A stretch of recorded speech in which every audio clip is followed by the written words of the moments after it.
Clean your records. But how? Do I need one of those super expensive machines? If I don't use one of those machines, what are my options? How much do I need to spend?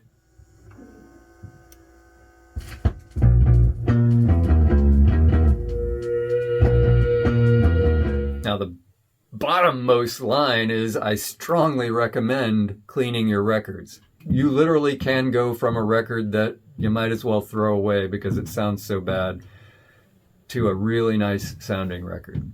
Hello, my dudes and dudettes. Welcome.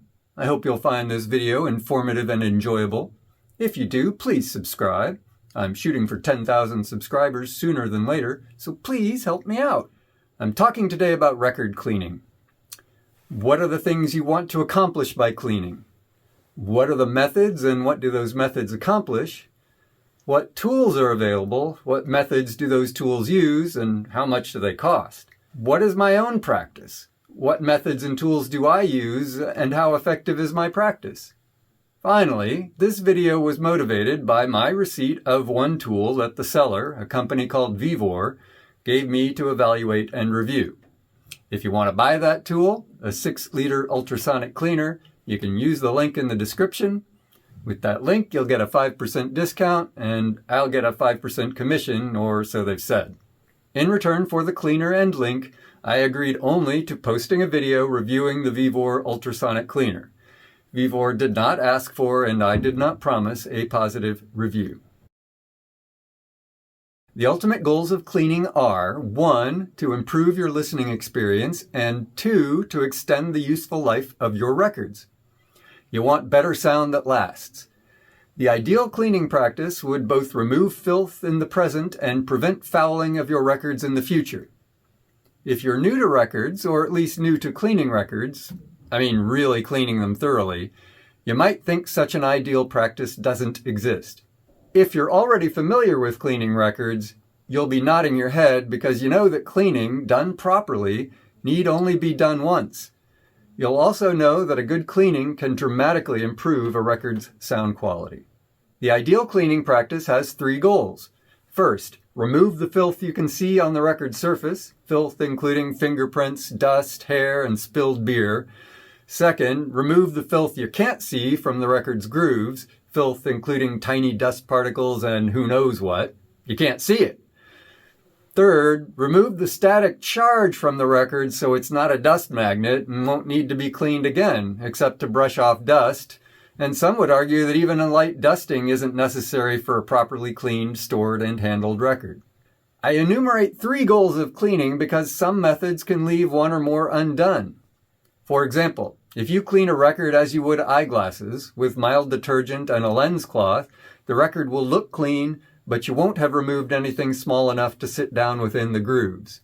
I want a cleaning practice, then, that dislodges and removes filth from the surface and the grooves and accepts electrons to completely remove static charge.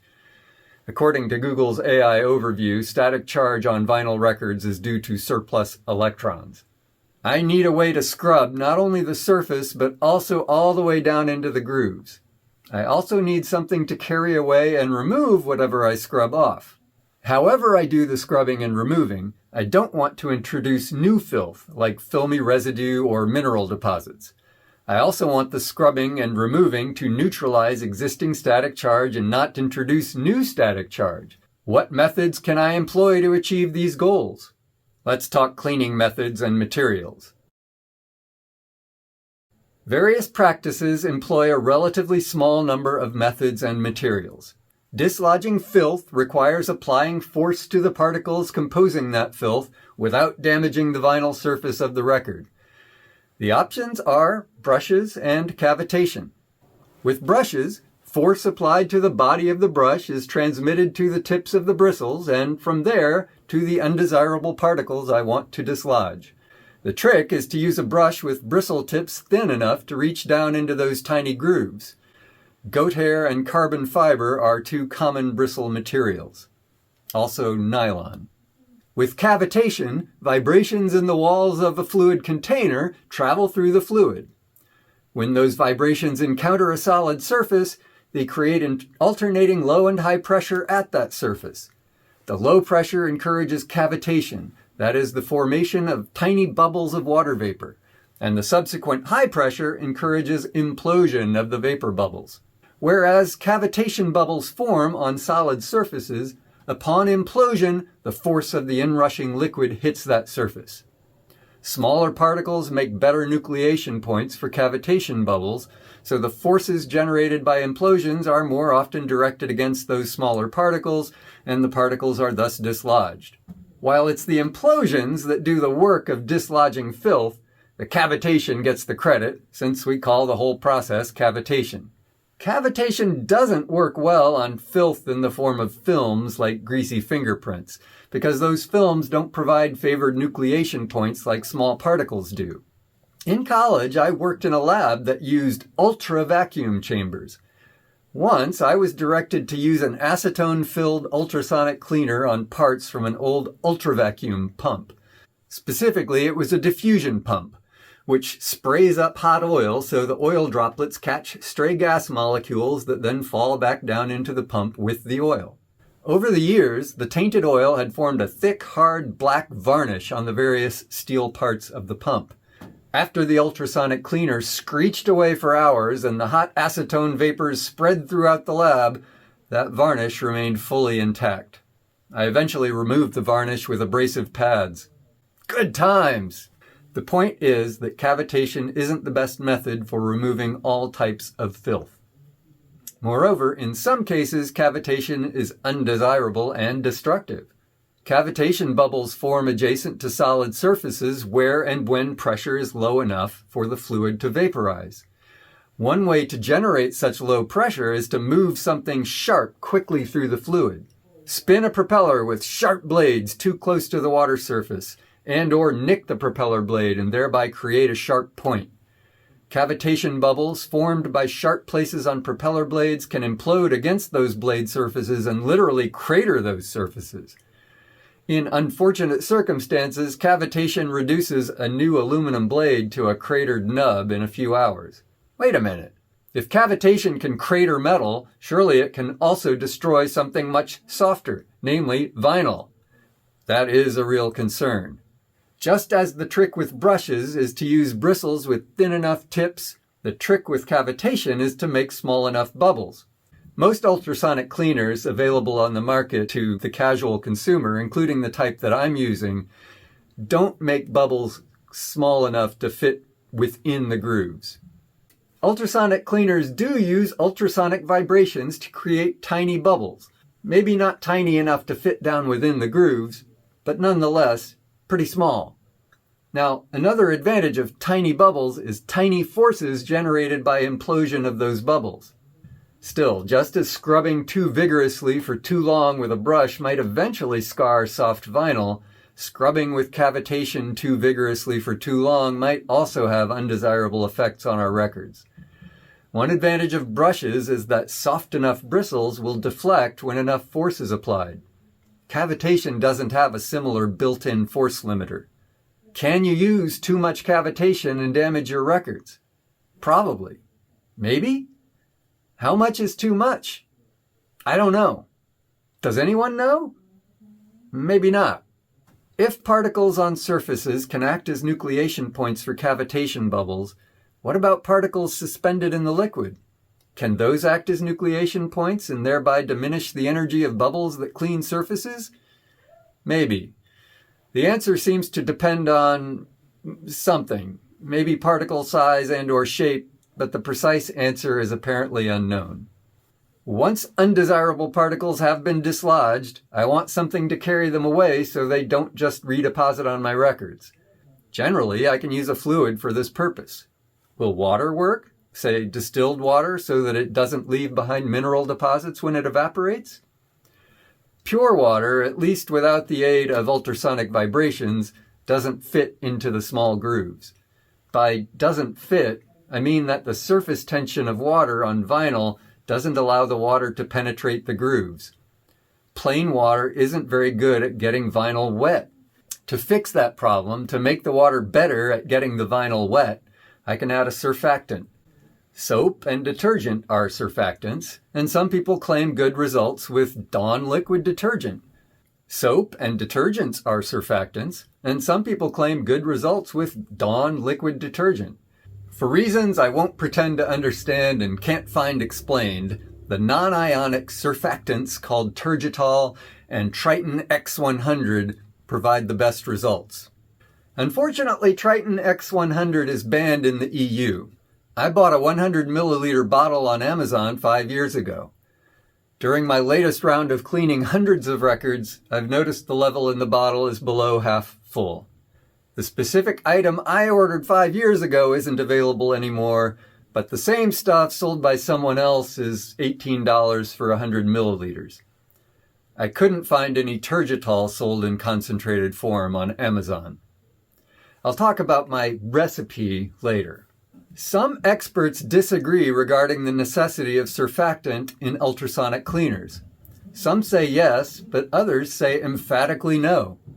If I've used a cleaning fluid that contains surfactant, and that fluid now carries the filth from my records in either solution or suspension, then I need a way to remove the cleaning fluid. The two common methods are rinsing and sucking.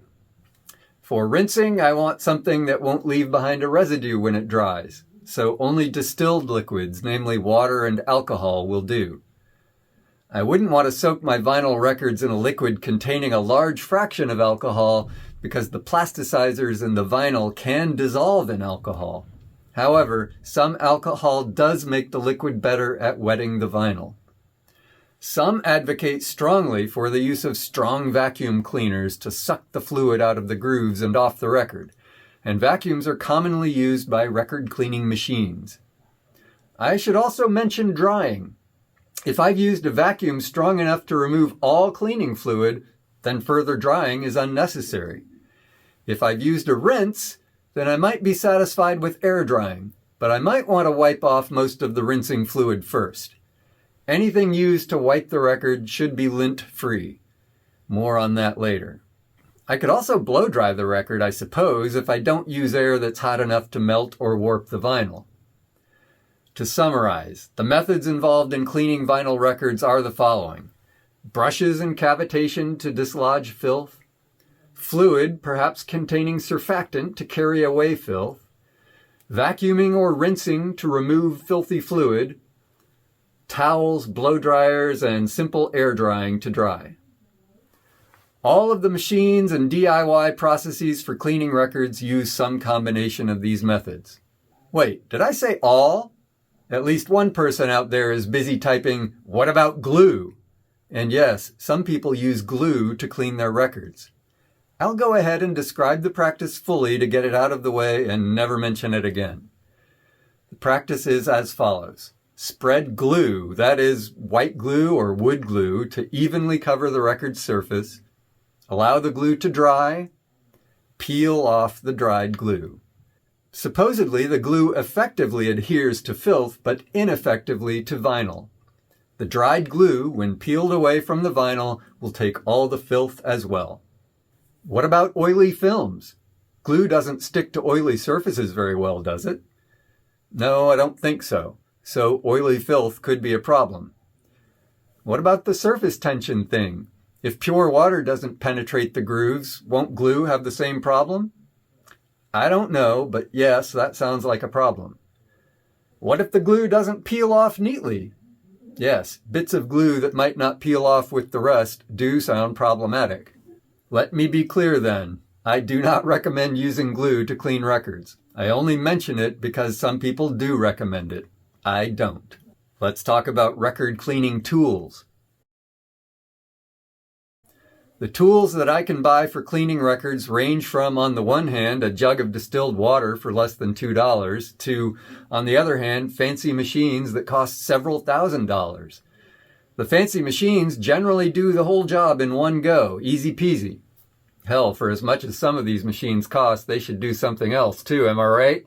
The less expensive tools require more work, including the work of assembling all the tools you'll need for a complete record cleaning practice. Here's the critical question. Do the fancy machines clean better or just more easily? Although practices vary in effectiveness, I think cleaning practices using less expensive tools can be just as effective as the most expensive fancy machines. If you're new to vinyl, you might be surprised by the cost of the fanciest machines. The fanciest and most expensive I found in my research is the Clear Audio Double Matrix Professional Sonic, which sells for over $6,000. The Double Matrix Professional Sonic employs brushes, fluid, vacuum, and sonic vibrations and cleans both sides in one go. Notice I didn't say ultrasonic or cavitation. Clear Audio's marketing makes a clear distinction between their sonic vibrations and the ultrasonic frequencies employed by ultrasonic cleaners. Clear Audio does not say what exactly is accomplished by the sonic vibrations. If those vibrations do create cavitation bubbles, well, they might not be as gentle as claimed because the force generated by implosion increases with bubble diameter, which increases with decreasing frequency. Some of the machines really do cost a lot, at least for those of us on a tight budget. My friend Chris has a degritter that I hope he didn't pay list price for because the degritter lists for over $3,000. Also, it only cleans ultrasonically, no brushes to scrub off dirt and grime, and a full cycle takes over 10 minutes to clean and dry a single record. Perhaps the most popular machine is the Scrub and Suck type by VPI. Those start at around $1,000. On the much cheaper side is the Spin Clean system, where you manually spin the record in a bath with brushes and pads and dry manually with a cloth. I'm shamelessly DIY, so I sought out a method that was both super cheap and highly effective. My method was simple but labor-intensive, and it took up a lot of space. My method also did the thing that makes many record lovers cringe and cry, "My labels!" Yes, the thing is full immersion of the record in a liquid bath.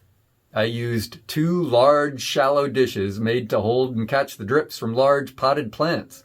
I would fill one dish with cleaning solution, a homebrew solution that I'll describe in detail, and a second with distilled water.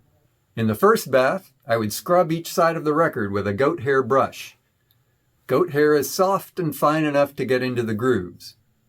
I would rinse the record in the second bath, wipe the record with a lint-free microfiber towel, and air dry the record in a rack.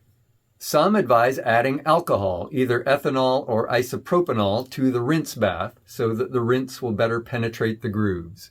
The homebrew cleaning solution is the secret sauce that allows this system to be effective, and I expect that commercial cleaning solutions are similar. The secret ingredient is a non-ionic surfactant called Triton X100, which, due to its nastiness, is probably unavailable in the EU. Another option is Turgitol 15-S-9. I can't speak to the relative effectiveness of the 2 surfactants. I start with the pure Triton X, dissolve a small amount in an equal amount of 99% isopropanol, and dilute the mixture to 4% of each with distilled water to make a concentrate. I then use 25 milliliters of the concentrate per liter of solution so that the last dilution is 0.1% each of Triton X and isopropanol by volume. I have achieved spectacular results with this method of cleaning records. I had a copy of Rumors by Fleetwood Mac that sounded like it was better off in the trash. Thorough cleaning revealed vinyl that was actually in excellent condition. I also had unfortunate results when I used microfiber towels that I had cleaned and dried in the washer and dryer. These towels left my cleaned records with grooves full of lint. Yeah, it was a horror show.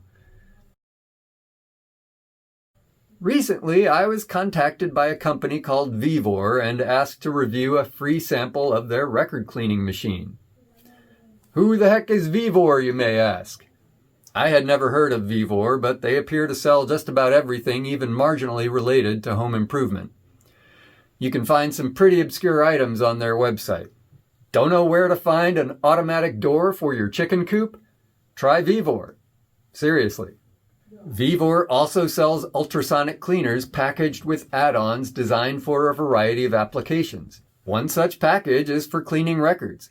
It's a basic 6-liter ultrasonic bath with adjustable temperature and duration, plus a contraption for holding and rotating records through the bath. The contraption can supposedly hold up to 8 records, but I can't fit more than 7, 6 if any of the records are the new thick ones. Since I've gotten the Vevor machine, I've cleaned a lot of records. I've cleaned this many plus, I'd say about that many. But I haven't used exactly the same practice for all of them. When I started out, I simply added the ultrasonic bath as an intermediary step between my scrub the record in a dish and rinse it in the distilled water bath. I also modified my practice by adding a few percent isopropanol to the rinse water. I'd scrub my records, put a few at a time on the spindle for the ultrasonic cleaner, clean it for 15 minutes, take them off, rinse, wipe dry, air dry. And that works reasonably well, but man, it takes up a lot of space and it's pretty labor intensive. I've tried various simplifications of the method, including only using ultrasonic cleaning. For a lot of records, only ultrasonic cleaning is pretty effective. But I did notice on one record specifically that had fingerprints on it, there were still a few remnants of fingerprints left on it. They weren't recognizable as fingerprints anymore, but knowing that they had previously been fingerprints, I knew what that sort of light smear was from.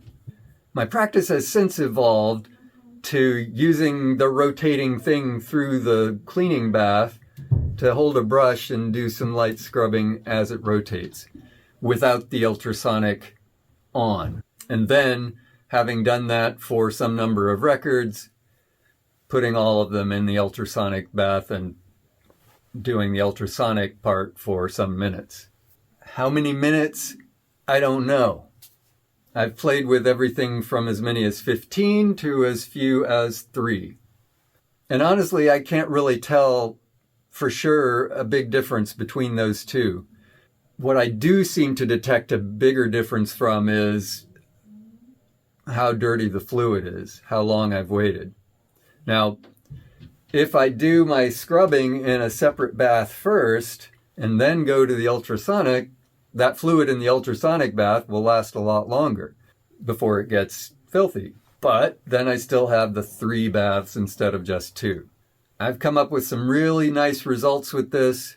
They're not super consistent because because making the new fluid is kind of a pain in the butt.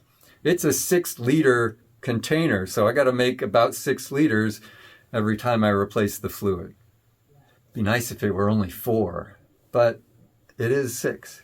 Once the records have been cleaned and dried, I put them in an archival quality sleeve. One of the nice things about these is they don't promote the formation of static charge.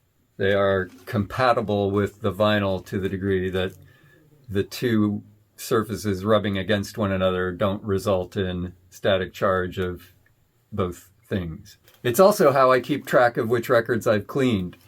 That is, all the records that are in these sleeves are records that I've cleaned, with a few exceptions that I have to then remember.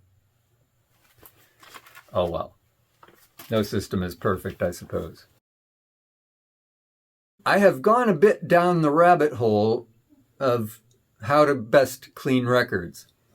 And I've gone down the rabbit hole far enough to find somebody who went even further down that rabbit hole and put a whole book-sized document on the internet for people to use. And it describes a method that my method, takes some things from, but does not employ fully. He specifically recommends something like 4 stages. I think he first recommends spraying or washing your record under tap water, and then using a mild detergent, with an acid, so the acid bath stage, and then using the cleaner with the Triton X or Turgitol, and again with a brush, and then rinsing and drying, however one dries. That particular manual procedure doesn't involve an ultrasonic cleaner. Now, he does talk about ultrasonic cleaners, and what he has to say is pretty interesting, because one of the things he points out that I didn't have the proper idea about is he actually says, okay, here are the dimensions of the groove, roughly 56 microns across and roughly, 20-something microns deep. And what are the size bubbles created by, say, a 40 kilohertz ultrasonic cleaner? And 40 kilohertz is a pretty standard sort of frequency that's used in these ultrasonic cleaners, including the Vevor that I'm reviewing here for you now.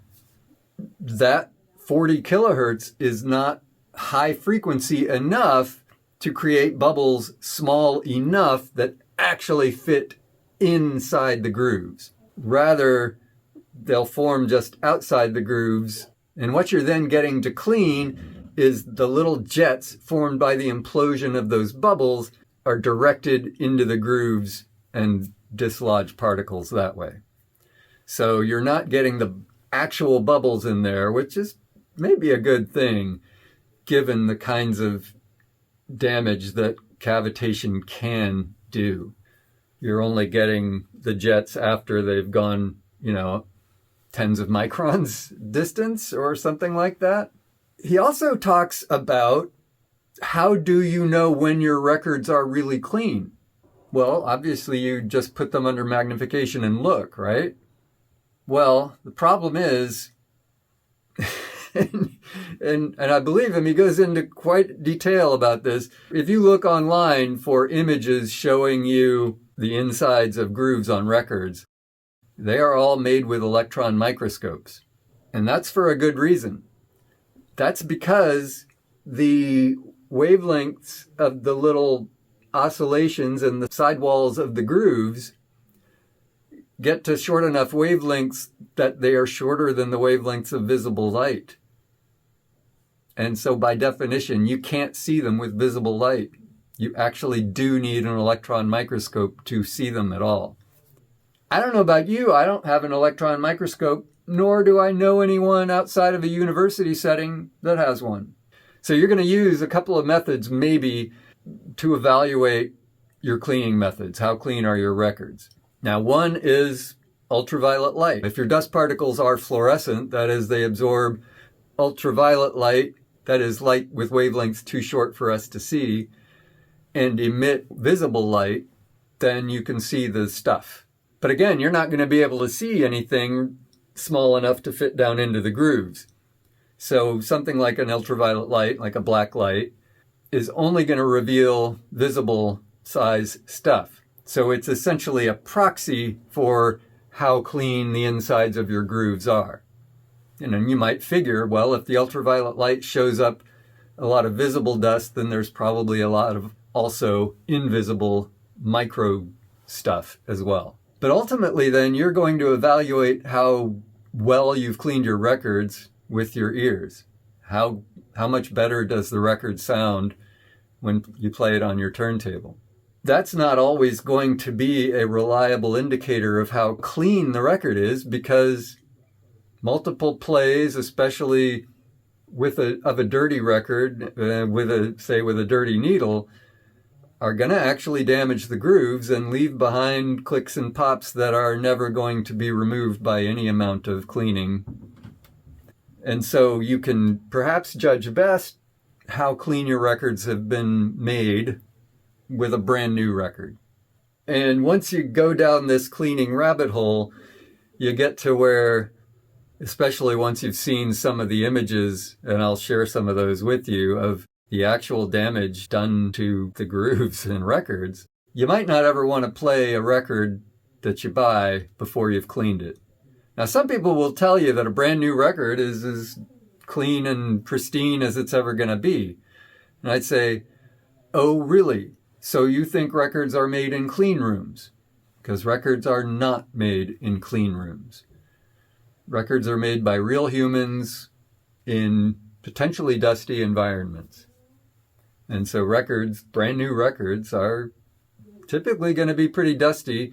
They're also going to have an amazing amount of static charge that is just annoying as hell, and also potentially, attracting all sorts of dust. So like I said, this Vevor Ultrasonic Cleaner is just one of many devices that you can buy out there on the market, some of them costing thousands of dollars. I expect that those machines do a pretty good job, but I don't really think they do a better job than you can do manually. That is, with brushes held in your hand, with solutions, cleaning solutions that you can make yourself. What about ultrasonic cleaners in general?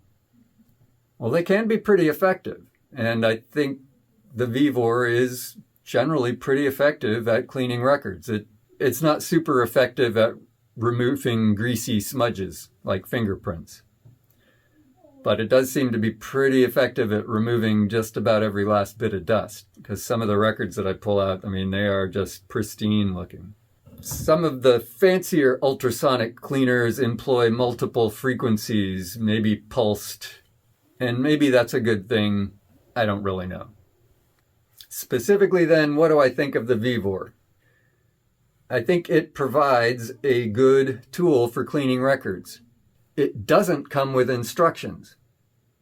I looked on Vevor's website for instructions of how exactly I should use this machine to clean my records, and there were none. It came with a single printed page of color photos that illustrated how to put the apparatus together to clean the records. But it didn't say what you should set the temperature at. It didn't say how long you should clean records. It didn't say whether you should try to stick on 8 records or 4 or 3 or 2 or 1. This online document, one of the things he says is that most ultrasonic cleaners will probably by default space the records too close together. And in this particular case, whereas I have done some batches of cleaning where I've put 6, 7, 8 records on there, that's probably too many. I should probably stick with like 4. Or maybe even 1. 1 might be better. 1 might be best. Should I use the same amount of time for a lot of records versus 1? Well, I tend not to. I did clean a bunch of records where I just did 1 at a time in the bath, cleaning with the brush and then letting it ultrasonically clean for some period of time. And in that case, I used something like 3 or 4 minutes. I think a lot of cases I used 3 minutes. In some cases I used 4. And when I did a lot of records, I used as many as 15 minutes. I think the last round that I did with 8 records, I did 12 minutes. Vevor does not provide any guidance for time or temperature. It doesn't provide any guidance for what liquid you should use. Now, I looked through the FAQ under the page for this particular device, and it gave contradictory answers to the same question asked multiple times. How many records should I clean at a time? 8's fine. Scroll down. How many records should I clean at a time? Probably only 3 or 4. What fluid should I use in the ultrasonic bath? Tap water's fine. Scroll down. Only use distilled water. Of course, no mention of any kind of cleaning solution. The degritter, for example, can use a cleaning solution or just distilled water. Okay, so Vevor doesn't really provide you any instructions. If you're going to use the Vevor ultrasonic cleaner as part of your practice, it'll just be part of your practice that you will have to design yourself or assemble from information you gather yourself. And I want this video to be one source of such information. So what's my ultimate practice? Okay. The cleaning solution is 0.1% by volume, Triton X100, and isopropanol. I fill the bath with that stuff. Each record I put on, I let it rotate a few times, holding the goat's hair brush against the record, maybe sloshing it up and down just a bit, turning it at least 3 times. Then take the record off, turn it over, put it back on again, do the other side. And that way I can use the brush against the outermost record and stack on as many records as I want behind it, or stack them as I go. And when I've gotten as many records as I want to have on there, then turn on the ultrasonic bath with the records in it and the rotating and all that. Say 4 records, I would use 4 to 6 minutes. Then take them off, rinse them in the bath. And when I go to the rinse bath, I'm not putting the whole record down in the bath. I'm kind of trying to keep the label dry, but not worrying too much if it gets a little wet. Then taking it out, resting it on a folded up microfiber towel, taking a microfiber towel first, drying off the labels on both sides, and then wiping the record clean or dry with the microfiber towel, and then putting it in the rack to air dry.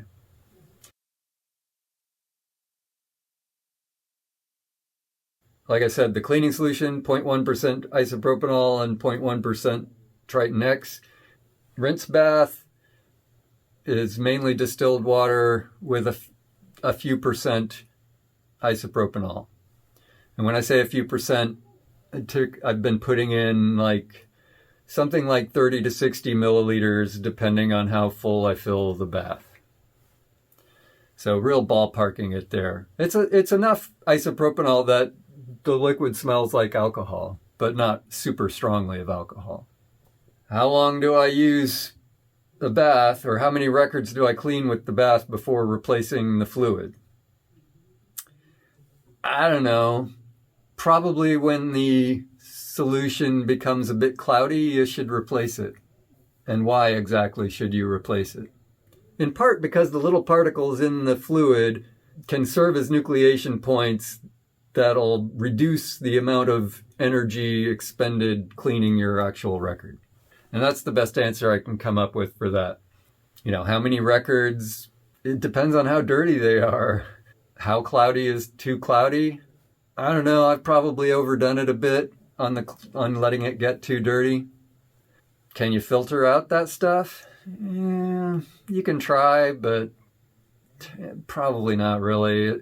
You're probably not going to be able to use a filter small enough to get out the really tiny stuff that is making it cloudy, and that the stuff that's small enough that it just stays in suspension like clay-sized particles. The stuff that isn't going to settle out over any feasible amount of time. And that's been my method, and it produces some pretty nice results. Let's check it out. Let's see. Let me just pull out a record. And I don't even remember exactly which full-on practice I used for this particular record. I don't even remember whether this is one I used the brush on or just the ultrasonic. But I think you can probably see that it's really nice and clean looking. Now I can see that there are a few dust particles on it, so I'll want to continue using my carbon fiber brush before I play this record.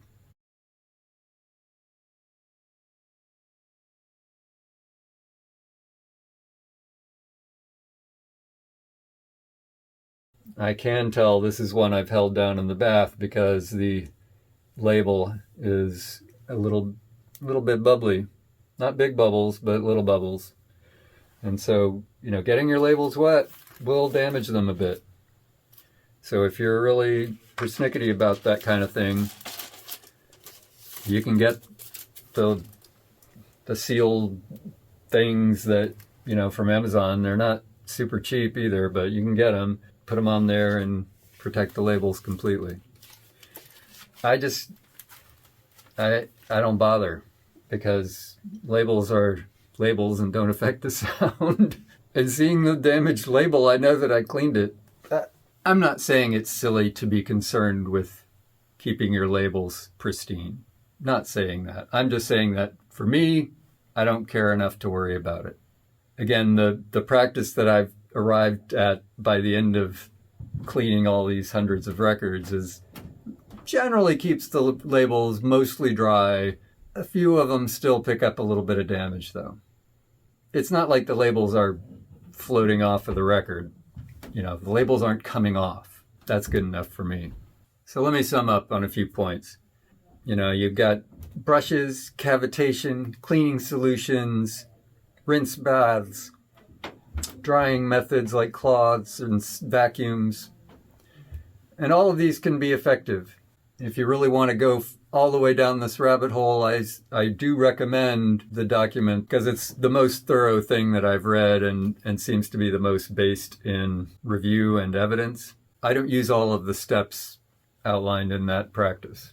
I don't use the pre-rinse with tap water. I don't use the first detergent. I don't use the acid bath. Maybe I should. All the machines that you're going to find out there, from the manual sort of spin clean that costs $100, $200, I don't know, they're going to use some combination of these methods. Some of them you have to buy fluid for, some you have to buy, drying pads, cleaning pads, brushes. You're typically going to have to buy stuff that goes with these devices. It's not just a device and you're done. So, for example, you can use a homebrew solution in some of these devices if you want, or you can buy the one that they sell you. Some of these devices are pretty damn pricey. They're not worth it to me because they cost a lot of money that I just don't have to spend on a fancy cleaning device. Now, if I had a fancy cleaning device, I'd probably more regularly clean my records. So it's a trade-off there. I do go pretty long periods between cleaning all my new records, and I still haven't caught up with cleaning all of my old records. If a fancy device makes it super easy to just, every record I get, just put it on the device and clean it, and then I've done that. Well, and if that's worth it for you, then it is worth it for you, that expense. Me, I don't have that kind of money to spend on stuff like that. I'm satisfied with spending smaller amounts of money on assembling the manual process and carrying out that manual process using relatively cheap materials. And I think the Vevor is a nice addition to that methodology. In fact, for records that don't have things like fingerprints and stuff on them, for records that don't have, filmy filth, the Vevor is probably sufficient as a cleaning method for a record that's already relatively clean, such as a new record. And then, you keep that record clean and you've done it once and you're done, unless you get that record dirty somehow. So I think the Vevor is a useful tool, and it's not that expensive. It's, it's like $150. And, again, link below if you want to get 5% off and give me a commission. You can do that or not, I don't care. I mean, do I not care to get a little extra money? I'm fine with getting a little extra money, but really, that's not why I'm doing this. I'm doing this because, well, hey, they gave it to me for free, and it's a new tool to clean records, and it turns out to be a decent one. It's not an all-in-one solution. It's part of a process. You might be able to get away with it being a single comprehensive thing if you just use distilled water, or maybe distilled water with a few percent isopropanol. And that might be sufficient for a relatively clean record. I was chatting via text with my friend Chris, and he was saying he usually just uses distilled water in his degritter, which is, like a $3,000, $3,500 machine. And then he had one album in particular that wasn't being sufficient for, and so he used some surfactant and found the difference was quite distinct.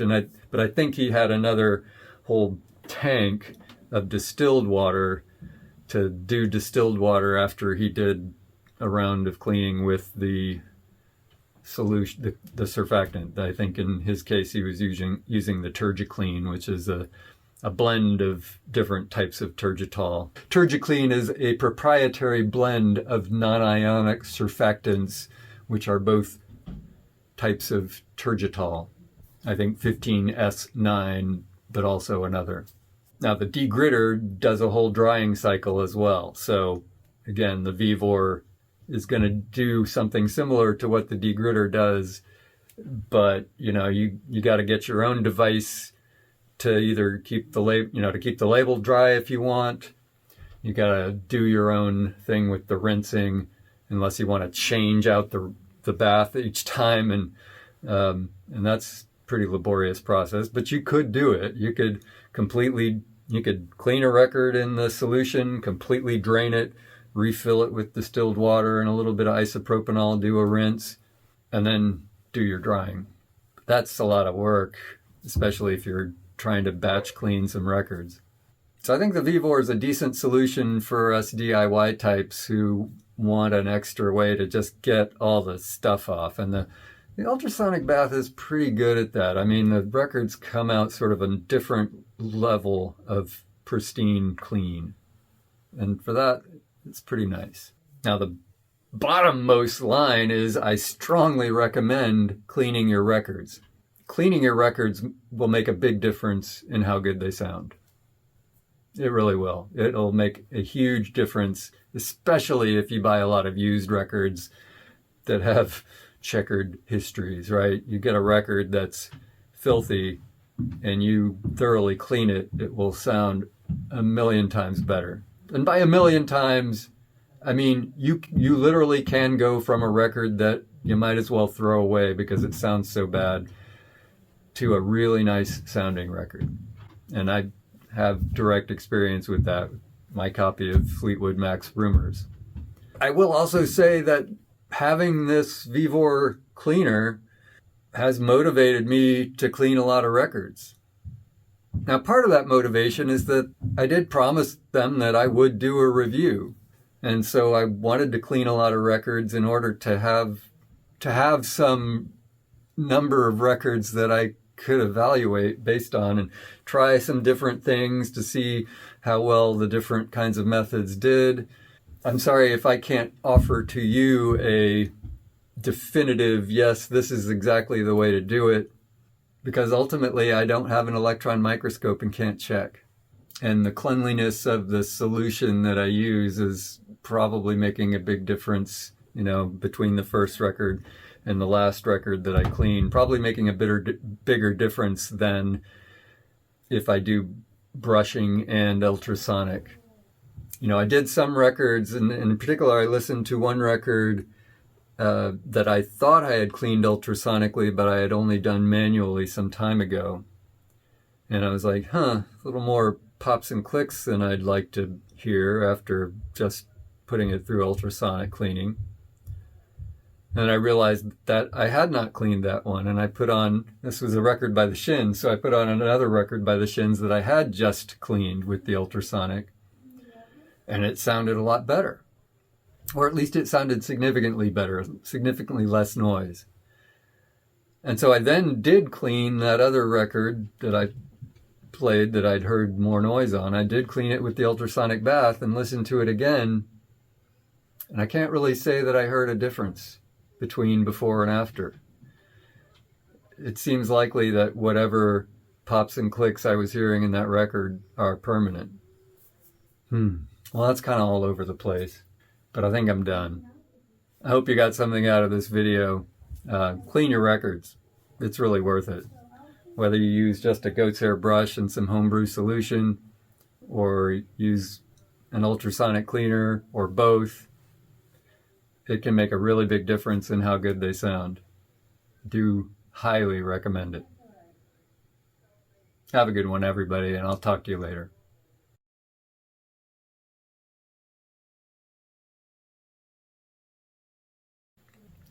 Full.